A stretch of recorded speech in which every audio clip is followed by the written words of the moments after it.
This is the unforgettable story of love and bloodlines. The African sun painted the endless Maasai plains with shades of gold.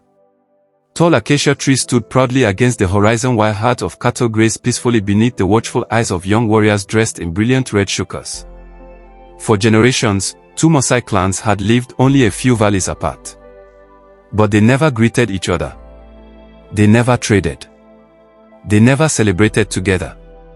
Their children were taught the same lesson from birth. The other clan is your enemy. Nobody remembered exactly how the hatred began. Only that many years before, blood had soaked the earth, and dozens of lives had been lost. The pain remained. So did the silence. Nazirian was the daughter of Chief O Saitoti. She was admired across the village for her wisdom, kindness, and fearless spirit. Unlike many others, she often questioned traditions. Must hatred live forever? She once asked her father. The old chief's face hardened. Some questions should never be asked. His answer only deepened her curiosity. Across the valley lived Lamayan. Tall, brave, and respected among the warriors, he protected cattle from lions and thieves. Although raised to despise Nazirian's people, he secretly wondered why two clans that shared the same language, customs, and ancestors could never live in peace. One evening everything changed. While gathering medicinal herbs far from home, Nazirian heard a terrifying roar. A hungry lion charged from the tall grass. She ran. Branches tore at her clothes. Her heart pounded louder than her footsteps. Just as the lion prepared to strike, a spear flew through the air. It landed inches before the beast, frightening it long enough for another warrior to drive it away. That warrior was Lamayan, the enemy she had feared all her life. Their eyes met. Neither spoke. Neither knew whether to thank the other or walk away.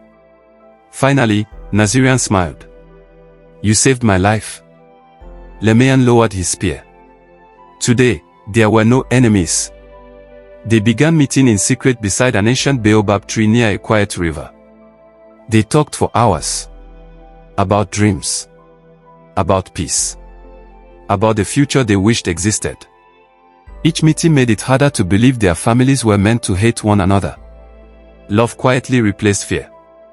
But secrets never stay hidden forever. One evening, young warriors followed Lamayan. When they saw him holding Nazirian's hand, the news spread across both villages before sunrise. The elders were furious. The lovers were forbidden from ever meeting again. Chief O Saitoti declared, "If my daughter chooses that warrior, she is no longer my child." Across the valley, Lamayan faced the same punishment. As preparations for another tribal conflict began, an elderly storyteller named Mzi Baraka asked both chiefs to listen before more blood was spilled. He carried an old leather pouch wrapped in animal hide. Inside was a carved wooden necklace stained by age. The necklace belonged to the true leader who died during the ancient massacre. Baraka revealed a shocking truth. The killings had never been started by either clan. A greedy cattle trader had secretly attacked both villages, stealing livestock while making each side believe the other was responsible. The hatred that lasted 20 years had been built on deception.